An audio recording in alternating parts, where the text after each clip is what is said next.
Hello, what's up mga ka-repair? For today's video, ayan, mayroon tayong tanggap card natin. Ginawaan niya ng sungay mga lodi.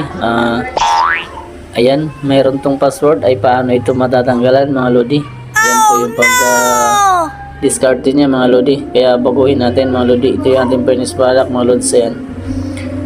Ayan, pinalitan natin ng charging port na pwede natin itornilyo. Ayan, tapos ginamper natin isa-isa mga lods. Tsaka natin siya tatanggalan ng password. Ayan. Yan po yung tamang pag-process sa paggawa mga lodi, hindi yung lalagyan mo lang ng positive, negative mga lods. Yan.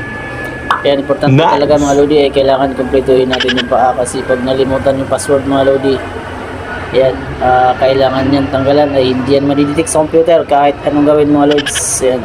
Importante ay gawin natin na maayos yung ating ginagawa mga lods. Okay. Okay, tanggalan natin ang password mga lodi. Okay, success mga idol.